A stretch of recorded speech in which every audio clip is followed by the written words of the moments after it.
Have you ever hated yourself? I'm not talking about minor frustrations with your character. I'm talking about really fucking hating yourself. When you just bubbled up inside with the most venomous self-loathing madness to the point where you inflict self-harm, consider suicide, or even try to kill yourself. Hopefully not many of you experience that. Anxiety's a bitch. That's usually how it starts. It's an unexpected shadow that creeps up on you and begins to swing at your psyche with a big old barbed wire baseball bat. Each time it connects, it rips a chunk out of you. Small ones at first, but then the flesh begins to weaken and the damage gets greater with every swing. And once the beating begins, it can be impossible to stop. Soon you're curled up on your bed, on the floor, or in the bathroom, weeping your eyes out and just hating yourself, really hating yourself. Or at least, that's usually how I end up. Why do I have to be like this? Why do I have to think the things that I do? Why can't I control my own thoughts? Why am I constantly drawn to the negative? Why can't I be stronger? Why am I such a fucking weakling? And like I said, the anxiety inevitably turns into self-loathing, and then the really bad shit starts coming. The hatred, the desire to feel something, anything beyond this crippling despair. Suddenly, you're looking in the mirror with a razor blade in your hand, eyes ablaze with desperation. I don't think I've ever actually tried to kill myself, but I've come close. The thoughts are there, and they're beautiful. In that moment, that's what makes them so dangerous. When you've sunk to the bottom, surrounded by the acid of your own poisonous thoughts, death has an appeal that cannot be understood by someone on the outside. I've undergone these tortures, and I'm deeply ashamed of them. I don't wear my weakness proudly like some do. I don't tote my imperfections so that others may sympathize. Please don't sympathize. Don't feel empathy for me. That's only making things worse. I'm pathetic. Scoff if you want, but don't empathize with me. I'd rather you damn me for being an emotional wreck. I can take that, I get it. Not everyone is like this. It's often viewed as immature, attention-seeking, or just plain weak. Maybe it is, who knows? Who knows why we're the way we are? Who gives a fuck, right? Boo-hoo, poor me. What's this have to do with anything, right? Well, unfortunately, this has to do with everything. And the body of black and gold. I paced my living room, hand absent-mindedly tapping my leg. My mind was racing and it was bad. I knew it was bad, but the cork had been removed hours ago. What was she doing right now? Who was she talking to? Was she talking about me? Did she ever think about me? I stopped pacing and checked my phone. It stared back at me, blankly. I huffed in frustration and started pacing again. I knew I needed to stop. I knew I needed to calm down, but I just couldn't. It was in deep tonight. It doesn't matter. You know it doesn't matter, I growled suddenly. Who the hell cares? You know she loves you. And I did know. Sophia loved me unconditionally. She was wonderful. She was the best girlfriend I could ever have dreamed of. And she didn't deserve my paranoid insecurities. She didn't deserve to hear them, see them, or even know they existed. This was my own shit. Concocted by an emotionally abusive mind, and I would be goddamned if I let it ruin our wonderful relationship. And yet, the disease persisted. Some days were worse than others. Tonight it was worse. I sat down on my couch and gripped my phone in both hands. "Stop thinking about her," I hissed. "Stop thinking about what she's doing. You're going insane." I looked down at my phone. "No," I whispered. "Don't text her either. You're gonna sound desperate and weak." Sophia was a fairly recent addition to my life. A beautiful, smart, amazing addition.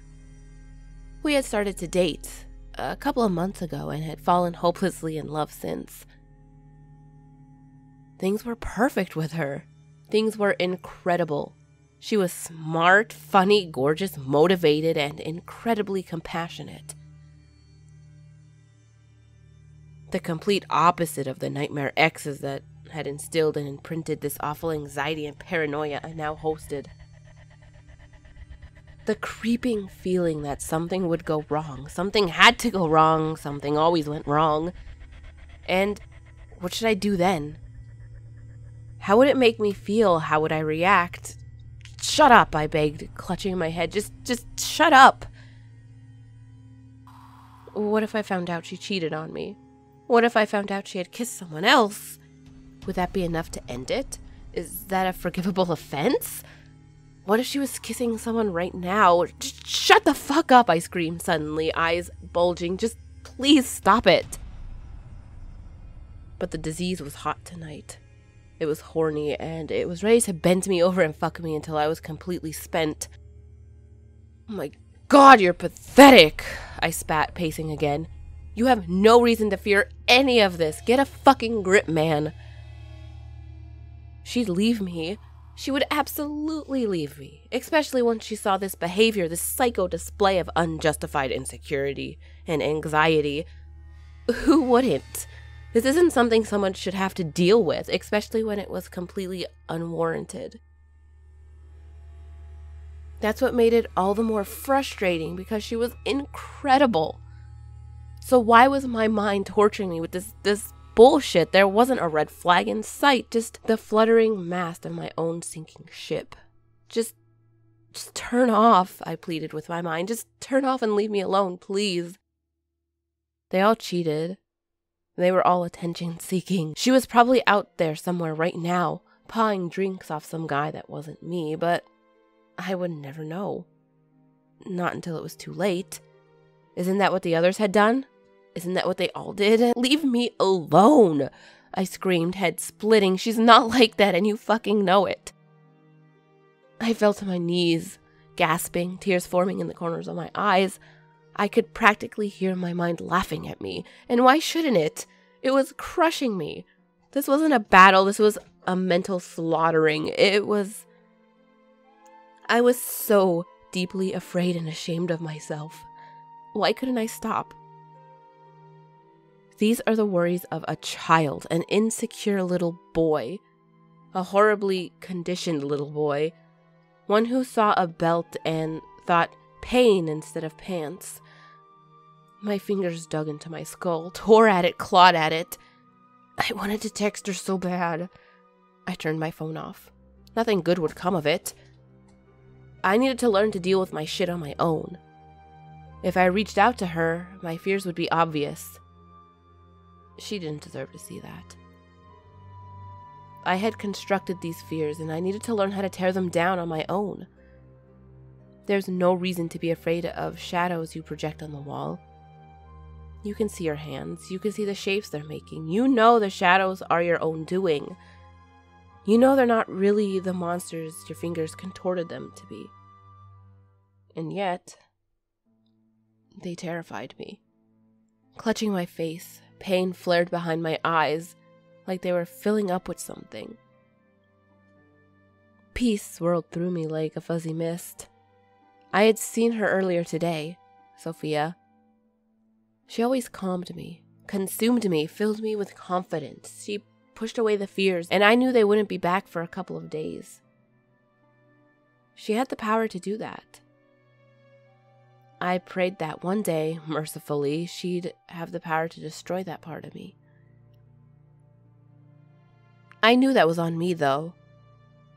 Only I could rid myself of this staggering anxiety that assaulted me on an almost daily basis. The irrational, intrusive bullshit that plucked and picked at my brain without an ounce of evidence or fact.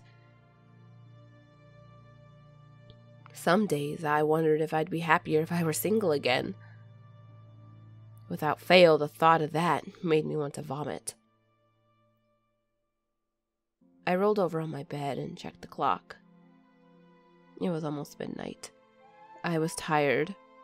Tired and thankful I was being spared on the onslaught of paranoia tonight. I would sleep well. Just like I always did when I got to see her. I closed my eyes and pictured her face, her beautiful, perfect face. The way she smiled at me. There was such care and kindness in the way she did that. That special smile reserved just for me. How could I fear against something so pure, so true? Because you're a lunatic, I muttered, feeling sleep approach, and you've got bags and bags of shit clogging your stupid mind. Just the thought of all that, all the trauma I had gone through in my life, made me wince. My face burned. I felt pressure behind my eyes, like they were filling up with something. I knew it was going to be a bad day. I could feel it in the back of my throat as soon as the alarm clock went off. I sat up in bed, rubbed my eyes, and already felt that weight on my chest. My mind buzzed, like it had been preparing for my awakening, with great anticipation. I tried to block everything out, if only for a moment, if only so I could scrub my surroundings into focus. Did Sophia even like me? Maybe she was just using me to get over something.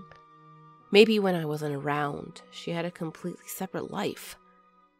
One that I wasn't a part of or aware of. Maybe she laughed about me with her friends, the fragile, emotional, unsettled loser. Oh my God, please don't start, I begged. Don't start with this shit already. It was my day off. I wouldn't even have a distraction today. I looked over at my alarm clock. Why had I set that stupid thing? Habit? I wanted to go back to sleep, but the furnace of thoughts was already roaring. I slumped back down into my pillow. I closed my eyes. Why was this starting already? Why did I wake up like this? You're pathetic. You have a perfect girlfriend who loves you to death, and you spend half of your time wondering how it's gonna go to hell. Is that what you want? Is that how you want to remember your time together in these early months? Why don't you just fucking grow up, grow a goddamn pair, and stop being such a weepy-eyed little bitch? How about that? Can you handle that, Cupcake? You fucking fragile flower, you. Jesus, why don't you just write it all down in your little diary so you don't forget, yeah? Why don't you write a poem about how sad you feel? Then you can mail it to Fuck Offville, where all your emotional wrecks go. They can start building you a house, and you can move there, you weak, pathetic, frowny-faced fuck. Christ, I mean, what is wrong with you? You know that. You do deserve to be alone. You don't deserve her. You don't deserve anything. Fuck you, yeah? I said it. Fuck you. Why don't you just kill yourself? Spare the world your sad little bitch tears and just fucking kill yourself. Just walk into that bathroom and slice your wrists open. What a cliched piece of shit that be, huh? The abused disaster finally ends in a tragic bloodbath. It's almost hilarious if it wasn't so fucking disgusting. Christ. Are you crying? Are you fucking crying? Get a grip on yourself. I mean, Jesus H. Harold. You think crying is gonna fix your shit? You think schniveling like a little baby is gonna make things better? Just go fucking die. How could you stand yourself? You have so many good things going for you, and you're fucking curled up crying over some made-up shit? You, sir, are insane, unwell, weak-minded, and fucking useless to everyone. Why are you still in bed? Get the fuck up. Go to the fucking bathroom, look at yourself in the mirror, and fucking say goodbye. I clutched my head, the pain overwhelming. I couldn't breathe, my eyes burned. Like like they were filling up with something. Sophia was on a business trip. She'd been gone for 3 days and I was dying. I sat in my car, face in my hands, and tried to steady myself. Work was over for the day. It was just me now. Me in my empty, quiet apartment, alone with my thoughts. My cancerous thoughts. As usual, my mind was racing. It pummeled me from all sides with every possible scenario, every awful, terrible fear I had.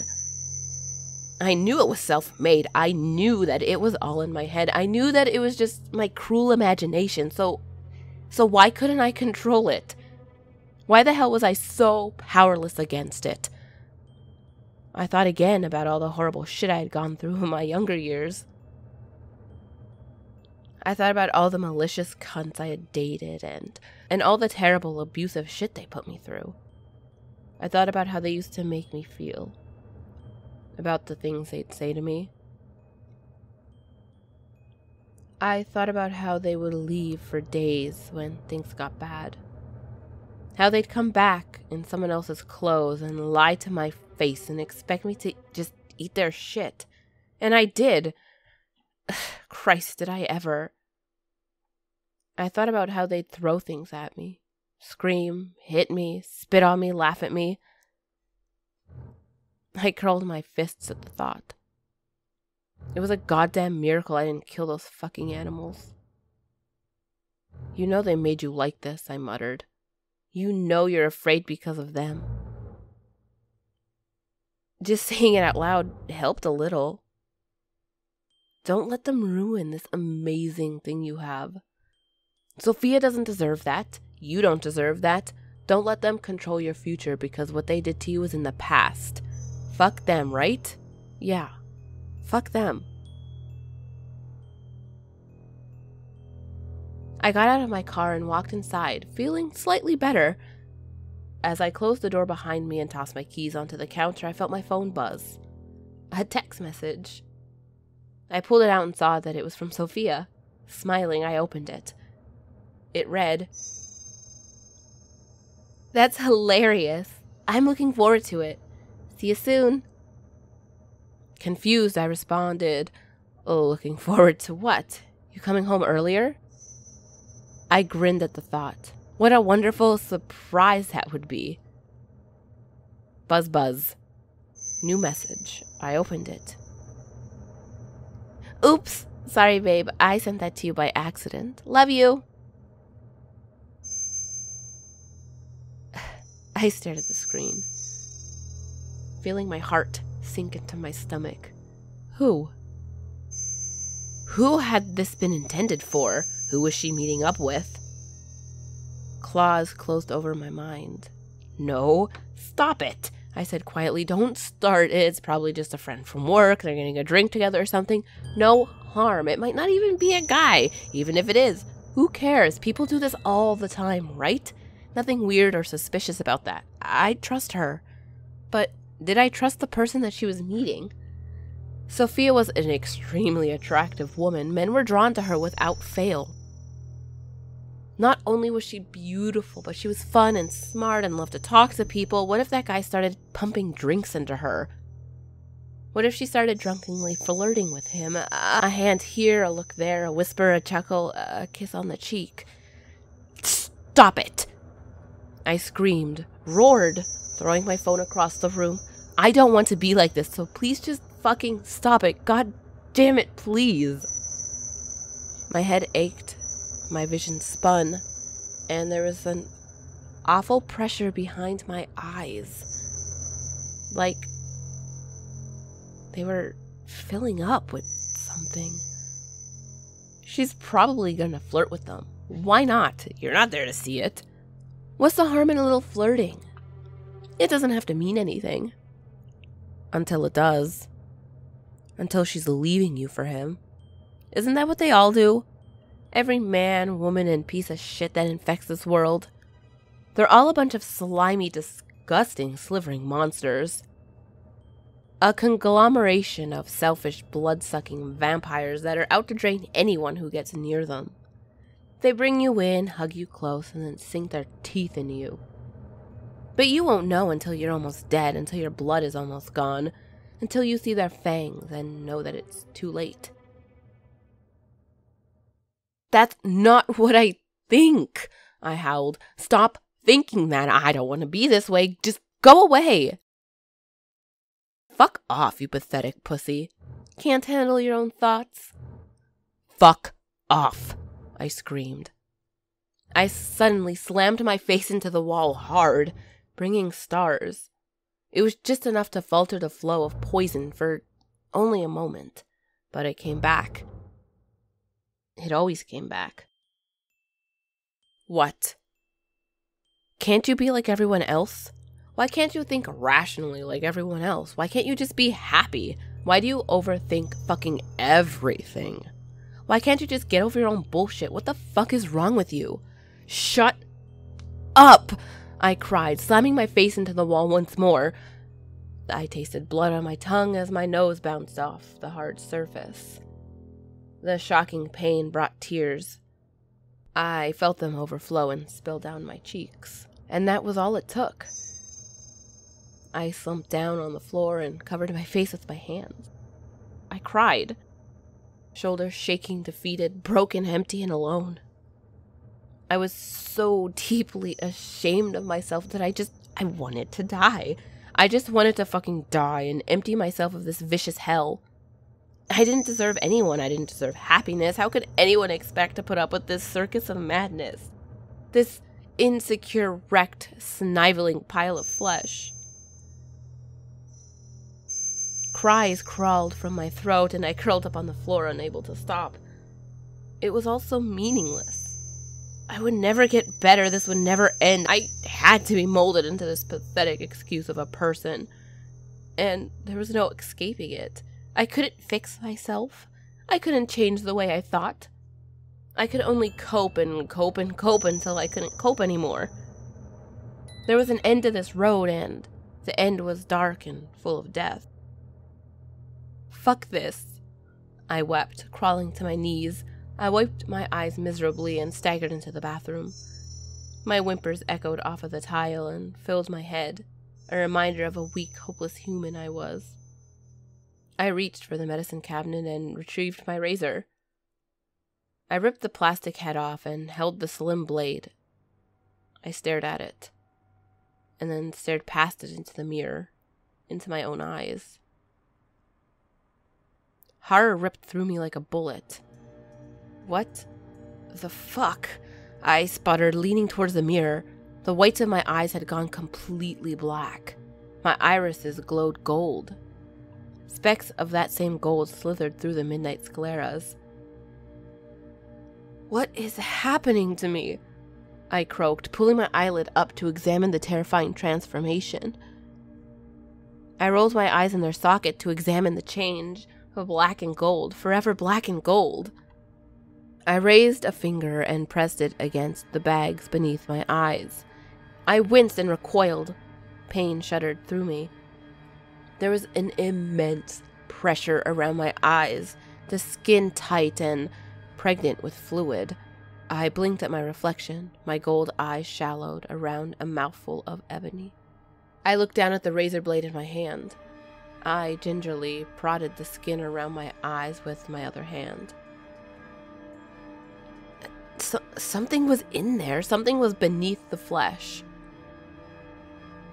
Slowly, I raised the razor to my face and placed the blade beneath my left eye.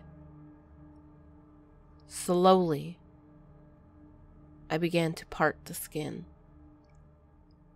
I moaned painfully as the fluid began to release. Thick, tar-like ooze drizzled down my cheek as I separated the skin. Hesitantly, I dabbed it with my finger and raised it to my eyes. I almost screamed. The thick fluid rose up on my fingers and squirted with life of its own. And then it began to foam and grow. It puffed up like it was a storm cloud filling with rain. Panicking, I flicked it away into the bathtub. It landed with a splat and continued to foam. When it reached the size of a baseball, it stopped expanding. I got down on my knees, eyes still oozing, and watched. The black orb split along the top, and suddenly an alien mass began to whimper. "Kill me! Please kill me!" I recoiled and stood back up. What the fuck? I looked into the mirror. The flow of oily pus had stopped, and to my amazement, I felt a little better. I switched hands and brought the razor up to my other eye. Slowly, I began to carve the flesh around the other socket. More pus vomited from the cut. A gurgling flow that I caught in my hand and placed it in the bathtub. The mass formed once again and grew bigger. More mouths formed and began to whimper. Useless, kill me, pathetic, sad, very sad. My voice grated across my teeth. Are you the one that's been torturing me? No good. Alone. Isolated. Sabotage. Shut up, I cried. Just shut the hell up. Kill. End. Finish. Useless. Shut up, I screamed. I sliced the razor at the mass of foaming substance, and it shuddered, a whimper escaping the many mouths. That's when the idea bloomed in my exhausted mind. I spun back to the mirror. Breathing heavily, I began to carve up my own face. Ooze poured from the dozens of different lacerations, and I collected it all. I gathered it off my face and flung it into the bathtub to conjoin with the rest. When I thought I had enough, I tossed the razor aside. The ruined flesh on my face burned fiercely, but I paid no mind to it. I chanced a single glance back into the mirror, and my glowing golden eyes just stared back. They weren't as bright as they used to be. I got to my knees and plunged my hand into the goo, and then I began to shape it. First the legs, then the arms, and then the head. The shit was like putty, and when I was finished, I stepped away. I watched the wiggling body, a golden-flaked mass of pitch-black darkness. It flopped and called out to me. 100-odd mouths whispering poison and loathing. I cast my hatred down upon it. And then I went to the hardware store. I don't know how many hours had passed. I sat against the far wall of the bathroom, an array of blackened tools splayed out before me. I started with the hammer, and then the pliers, then the pickaxe. I had smashed, cut, stabbed, burned, sliced, and mutilated this abomination in my tub dozens of times over. And each time it died. I had revived the razor and emptied myself of this poison. Each time I had remodeled the figure, and then I got to work once more. Sweat coated my body, my discarded shirt laying stained and soaked through on the tile.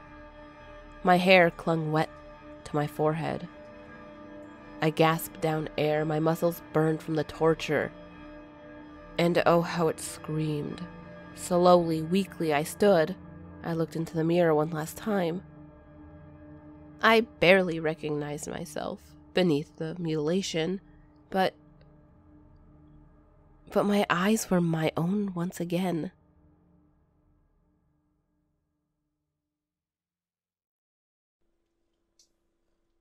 I hope you ghouls enjoyed this video. It was so long. I really like this story. If you hear anything in the background, I am holding my kitten because he was crying the whole time I was trying to record. So he's in my lap right now getting cuddles and purring. But this story was so relatable, like in the mind of someone with anxiety, considering I've dealt with anxiety literally for as long as I can remember. It was really accurate. And it was a little bit triggering, but not too triggering. So I did put a warning in the beginning of the video just to be safe. But yeah, I really like this story. And I like how in the end, the character in here, he was able to rid his demons. Even if it did cost him mutilating his face. Which, To be perfectly honest, if all I had to do was mutilate my face once to get rid of my anxiety, I would probably do it because, like, 20 years of this is getting a little old. But as always, ghouls, the last video will be on the top left, the next video will be on the bottom left. All my social medias are on the screen, as well as in the description box below. And remember, there's always someone or something watching you.